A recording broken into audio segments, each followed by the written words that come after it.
నేను సరదాకే నెత్తి బాగలు దింగినోడిని నువ్వు కొట్లాడదామంటున్నావు. చూసుకో మళ్ళా మా ఫ్రెండ్స్కు నా పిలిచాననుకో నెత్తి బాగలు దింగుతారు. జాగ్రత్త. బాయ్, వెళ్ళొస్తా. హలో గైస్, ఎలా ఉన్నారు? Welcome to our YouTube channel movie lunatics.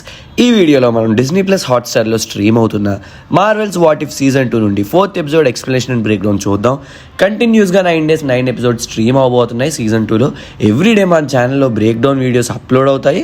అవి మిస్ అవ్వకూడదంటే వెంటనే సబ్స్క్రైబ్ చేసుకోండి. సో మెయిన్ కంటెంట్లోకి వెళ్ళిపోదాం. సో ఎపిసోడ్ 4 టైటిల్ వచ్చేసి what if iron man crash landed into grand master. Actually ఈ ఎపిసోడ్ యొక్క కంటిన్యూషన్ ఫస్ట్ సీజన్ ఫైనల్ ఎపిసోడ్లో ఉంటుంది. అదే నిడవలీర్లో టోనీ స్టార్క్ అండ్ గమోరా గాంట్లెట్ని కరిగిస్తున్నప్పుడు వాచర్ వచ్చి గమోరాని తీసుకెళ్తాడు కదా, మల్టీవర్స్ గార్డియన్స్ ఆర్ అవెంజర్స్ టీమ్ని ఫామ్ చేయడానికి. ఆ సీన్లో కనిపించే టోనీ అండ్ గమోరా ఈ పర్టికులర్ యూనివర్స్ వాళ్ళే. 2012లో న్యూయార్క్లో అవెంజర్స్ చిటోరి ఆర్మీని ఫేస్ చేస్తారు. ఆ ఫైట్ క్లైమాక్స్కి ఐరన్ మ్యాన్ ఒక న్యూక్ని వార్మ్ హోల్ ద్వారా చిటోరి ఆర్మీ యొక్క స్పేస్ షిప్స్ వైపు రీడైరెక్ట్ చేస్తాడు. బట్ మన ఎంసీయూ టైమ్ లైన్లో పోర్టల్ క్లోజ్ అయ్యే టైంకి టోనీ స్టార్క్ ఎర్త్ మీద పడిపోతాడు. కానీ ఈ పర్టికులర్ యూనివర్స్లో అలా జరగదు. పోర్టల్ క్లోజ్ అయ్యే టైంకి స్టార్క్ ఎర్త్ని రీచ్ అవ్వలేడు. సో అలా స్పేస్లో ట్రావెల్ చేస్తూ చివరికి సకార్ ప్లానెట్ మీద క్రాష్ ల్యాండ్ అవుతాడు. మీకు డౌట్ రావచ్చు, రాగ్నరాక్లో బైఫ్రాస్ట్ యూజ్ చేసి యాస్గార్డ్కి వెళ్తున్నప్పుడు మిడ్వేలో అటాక్ జరగడం వల్ల థార్ వెళ్ళి సకార్ ప్లానెట్ మీద పడ్డాడు. బట్ ఈ సీన్లో స్టార్క్ ఎలా సకార్ మీద పడ్డాడు జస్ట్ స్పేస్లో ట్రావెల్ చేసి అని మీకు డౌట్ రావచ్చు.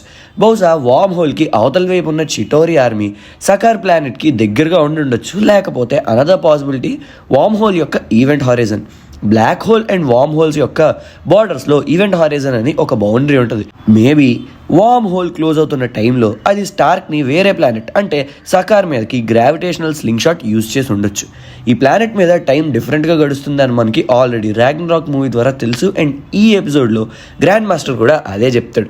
బహుశా స్టార్క్ చిటోరి ఆర్మీని డిస్ట్రాయ్ చేసి ఈ ప్లానెట్ మీదకి వచ్చే గ్యాప్లో చాలా మంత్స్ ఆర్ ఇయర్స్ గడిచిపోయి ఉండాలి. అందుకే ఎర్త్ మీద న్యూయార్క్లో జరిగిన బ్యాటిల్ గురించి, దాని ఆఫ్టర్ మ్యాథ్ గురించి ఆల్రెడీ గ్రాండ్ మాస్టర్కి న్యూస్ రీచ్ అవుద్ది. దాని ద్వారానే టోనీ కూడా ఓకే అయితే న్యూయార్క్ బ్యాటిల్ విన్ అయ్యామా అని కన్ఫర్మ్ చేసుకుంటాడు. అవెంజర్స్ 1 మూవీ ఎండింగ్లో కూడా కాన్షియస్నెస్లోకి వచ్చిన టోనీ ఫస్ట్ అడిగే క్వశ్చన్ కూడా మనం వార్ గెలిచామా అని. ఇక్కడ అబ్జర్వ్ చేయాల్సిన ఇంకో డీటెయిల్ ఏంటంటే గ్రాండ్ మాస్టర్ యొక్క హోలోగ్రామ్ ప్రొజెక్షన్లో ఎర్త్ న్యూస్ని చూపిస్తున్నప్పుడు కింద స్క్రోలింగ్లో పెప్పర్ పాట్స్ ఎప్పుడు స్టార్క్ ఇండస్ట్రీస్ CEO పొజిషన్ని టేకప్ చేసిందని ఉంది. సకార్ ప్లానెట్ మీద నుండి మళ్ళీ ఎర్త్కి రిటర్న్ అయిపోవాలనుకుంటాడు. కానీ గ్రాండ్ మాస్టరే కొంచెం స్వీట్ వార్నింగ్స్ ఇస్తూ తన బర్త్డే పార్టీకి ఉండమని ఇన్సిస్ట్ చేస్తాడు. గ్రాండ్ మాస్టర్ గురించి తెలిసిందేగా, తన హ్యాపీనెస్ అండ్ ఎంటర్టైన్మెంట్ కోసం ఆ ప్లానెట్ మీద డిఫరెంట్ ఏలియన్ స్పీసీస్ మధ్య డెత్ మ్యాచెస్ అవి పెడుతూ ఉంటాడు. అండ్ అవి గెలిచినా ఫ్రీగా వదిలేస్తాడని నమ్మకం లేదు. చాలా కన్నింగ్ నేచర్ కూడా. అయితే ఈ ఎపిసోడ్లో గ్రాండ్ మాస్టర్ పెట్టే మ్యాచ్ ఒక డెత్ రేస్. నాకు ఇది చూసినప్పుడు చిన్నప్పటి స్పై కిడ్స్ మూవీ గుర్తొచ్చింది. ఈ రేస్లో అంతగా ఎక్స్ప్లెయిన్ చేయాల్సిన డీటెయిల్స్ అయితే ఏం లేవు, కానీ విజువల్లీ చూడడానికి ఈ ఎపిసోడ్ చాలా బాగుంది. అయితే డెత్ రేస్లో కార్గ్ అండ్ వాల్కైర్ కూడా పార్టిసిపేట్ చేస్తారు. అండ్ రేస్ మధ్యలో వాల్కైరీ ఓడిపోద్ది తన వెహికల్ డ్యామేజ్ అవడం వల్ల. అండ్ ఆ రేస్లోకి వచ్చిన వన్ ఆఫ్ ద మాన్స్టర్ నుండి వాల్కైరీని సేవ్ చేయడానికి స్టార్క్ రంగంలోకి దిగుతాడు. కానీ తన సూట్ డ్యామేజ్ అవడం వల్ల ఏం చేయలేకపోతాడు. బట్ అక్కడికి వచ్చిన గమోరా ఆ మాన్స్టర్ని చంపేస్తుంది. అండ్ స్టార్క్నే టార్గెట్గా పెట్టుకుని అటాక్ చేయడానికి వస్తుంది. But grand master Stark and Gamora ఇద్దరిని అరెస్ట్ చేసి ఒకటే బెడ్ ఉన్న రూమ్లో పెడతాడు. ఈ సీన్ మంచి ఫన్నీగా ఉంది. థానోస్ అంటే ఎవరో స్టార్క్కి తెలియదు. ఇన్ఫినిటీ వార్ మూవీలో కూడా బ్యానరే ఇంట్రొడక్షన్ ఇస్తాడుగా థానోస్ గురించి. ఈ ఎపిసోడ్లో గమోరా ఇంట్రొడ్యూస్ చేస్తుంది. అండ్ చిటోరి ఆర్మీని డిస్ట్రాయ్ చేయడం వల్ల తన ఫాదర్ యొక్క మిషన్కి అడ్డుపడ్డామని రివీల్ చేస్తుంది. స్టార్క్కి అప్పుడు అర్థమవుద్ది గమోరా ఎందుకు తనని అటాక్ చేస్తుందో అని. మనోడు టెక్ జీనియస్ కాబట్టి అక్కడున్న సెక్యూరిటీ సిస్టమ్స్ అన్నిటినీ క్రాక్ చేసి ఈజీగా బయటకు వచ్చేస్తాడు. తన ఆర్క్ రియాక్టర్ పవర్ వల్ల నెక్ ఉన్న ఆ రిస్ట్రైనర్ కూడా రిమూవ్ చేసేయగలుగుతాడు. గమోరాని లాకప్లోనే ఉంచి కార్గ్ అండ్ స్టార్క్ కలిసి వాల్కైరీ దగ్గరికి వెళ్తారు తన హెల్ప్ తీసుకోవడానికి. ఎందుకంటే ముందు జరిగిన రేస్లో వాల్కైరీ క్యాపబిలిటీని స్టార్క్ సెన్స్ చేయగలుగుతాడు. గ్రాండ్ మాస్టర్ తన గేమ్లోనే తనను ఓడించాలంటే నాకు నీ హెల్ప్ కావాలి, పార్ట్నర్స్ అవుదామా అంటే వాల్కైరీ కూడా అగ్రీ చేస్తుంది ఆ ఆఫర్కి. ఈ సీన్లో ఒక డీటెయిల్ ఏంటంటే యాస్గార్డియన్స్ ఆర్ వాల్కైరీస్ లాంటి బీయింగ్స్ తాగే మందుని స్టార్క్ తాగేసరికి అన్కాన్షియస్ అయ్యి కింద పడతాడు. ఇదే సీన్ని ఏజ్ ఆఫ్ అల్ట్రాన్ మూవీలో చూడొచ్చు. థార్ ఎంత చెప్తున్నా వినకుండా స్టాన్లీ క్యారెక్టర్ ఆ మందుని తాగేసరికి ఇద్దరు బౌన్సర్స్ వచ్చి అతన్ని తీసుకెళ్లాల్సి వస్తుంది. అలా అనమాట. ఆ ఎక్స్ట్రా టెరెస్ట్రియల్ ఆల్కహాల్ మన హ్యూమన్ కన్సంప్షన్కి సెట్ అవ్వదు అన్నట్టు పోర్ట్రే చేశారు. గ్రాండ్ మాస్టర్ సిస్టమ్స్ అన్ని హ్యాక్ చేసిన టోనీ అతనికి ఒక ఓపెన్ ఛాలెంజ్ ఇస్తాడు. ఏంటంటే ఒక డెత్ రేస్ ఆడదామని. గెలిచిన వాళ్ళదే సాకార్ ప్లానెట్ అని ఛాలెంజ్కి ఇన్వైట్ చేస్తాడు.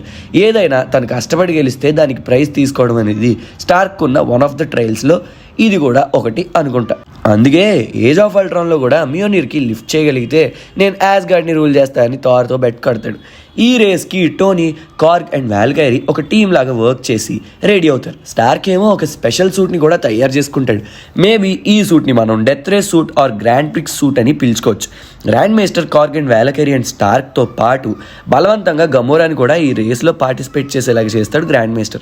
అయితే గమోరా ముందే వార్న్ చేస్తుంది, స్టార్క్ గేమ్ ఇది, నువ్వు అతనితో తలబడితే ఓడిపోతావని అంటది. బట్ మనోడు విండు. అనుకున్నట్టే రేస్ స్టార్ట్ అవుద్ది అని తెలిసిందేగా గ్రాండ్ మాస్టర్ ఏది ఫేర్గా ఆడ్డు అండ్ గమోరా ఏమో స్టార్క్ని టార్గెట్ చేస్తూ ఉంటుంది. రేస్ జరుగుతున్నప్పుడే స్టార్క్ ఒక మోటివేషనల్ క్లాస్ తీసుకుంటాడు గమోరాకి. నీ ఫాదర్ మిషన్ ఇవన్నీ పక్కన పెడితే నువ్వెవరు, ఈ క్షణంలో నువ్వేంటి అంటే నీకు తెలియాలి. నేను కూడా నా ఫాదర్ దారిలోనే నడిచి వెపన్స్ని తయారు చేశాను. నా ఇన్వెన్షన్స్ వల్ల కూడా చాలామంది చనిపోయారు. బట్ నేను ఇప్పుడు మారిపోయాను. నీ ఫాదర్ ఏదో చేస్తున్నాడని నువ్వు అదే పాత్రలో వెళ్ళాలని లేదు. పీపుల్ డూ చేంజ్ అని చెప్తాడు. థానోస్ చేస్తున్న అట్రాసిటీస్ అన్నీ గుర్తు తెచ్చుకుని థానోస్ వల్ల సఫర్ అయిన వాళ్ళ గురించి కూడా ఆలోచించి స్టార్క్ చెప్పిన దానికి అగ్రీ చేస్తుంది గమోరా. గ్రాండ్ మాస్టర్ ఎన్ని అబ్స్టికల్స్ పెడుతున్నా ఒక పక్క నుండి గమోరాతో మాట్లాడుతూనే సరదాగా గేమ్ ఆడుతూ విన్ అయిపోతాడు స్టార్క్. తన సూటే ఒక F1 రేస్ కార్ లాగా ట్రాన్స్ఫార్మ్ అయ్యే సీన్ ఉంది. ఇది చాలా బాగా నచ్చింది నాకు. ట్రాన్స్ఫార్మర్స్ మూవీస్ గుర్తొచ్చాయి. అండ్ లాస్ట్ సీన్లో తన ఆర్క్ రియాక్టర్ యూజ్ చేసి కార్కి నైట్ రేస్తాడు. అది కూడా అదిరిపోయింది. న్యూక్లియర్ రియాక్టర్తో రేస్ కార్ని పవర్ చేయడం ఎవరు చూసి ఉండరు ఎప్పటి వరకు. Nice idea man.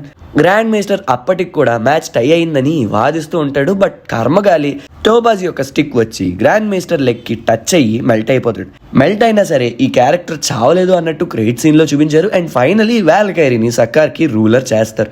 Probably వాల్కైరీ king అవ్వాలని డెస్టైన్డ్ అయి ఉందేమో. అందుకే మన MCU టైమ్ లైన్లో కూడా న్యూ యాస్గార్డ్ని వాల్కైరీకి అప్ చెప్తాడు థార్. అండ్ స్టార్క్ అండ్ గమోరా కలిసి వెళ్ళి థానోస్ని అంబుష్ చేసి చంపేస్తారు. అందుకే ఈ ఎపిసోడ్కి కంటిన్యూషన్ అయిన ప్రీవియస్ సీజన్ ఫైనల్ ఎపిసోడ్లో వాచర్ గమోరాని డిస్ట్రాయర్ ఆఫ్ థానోస్ అని అడ్రస్ చేస్తాడు. మేబీ థానోస్ని చంపేసిన తర్వాత ఆ ఇన్ఫినిటీ గాంట్లెట్ని కరిగించడానికి నిడావలికి వెళ్ళినప్పుడు వాచర్ వచ్చి ఉండాలి. సీజన్ 2లో ఇప్పటి వరకు వచ్చిన ఎపిసోడ్స్లో నాకు బాగా నచ్చిన ఎపిసోడ్ అయితే ఇదే. So yeah, that's all for this video guys. Hope you guys like the video. ఈ వీడియో కనుక మీకు నచ్చినట్లయితే, మీరు కూడా ఈ ఎపిసోడ్ని చూసినట్లయితే కింద మీ థాట్స్ని కమెంట్ చేయండి అండ్ లైక్ చేయండి, షేర్ చేయండి అండ్ మన ఛానల్కి సబ్స్క్రైబ్ చేసుకోండి. Please do follows on Instagram and Facebook @movielunatics. మళ్ళీ నెక్స్ట్ వీడియోలో కలుద్దాం. అంతవరకు సెలవు. సైనింగ్ ఆఫ్ మీ Movie Lunatics.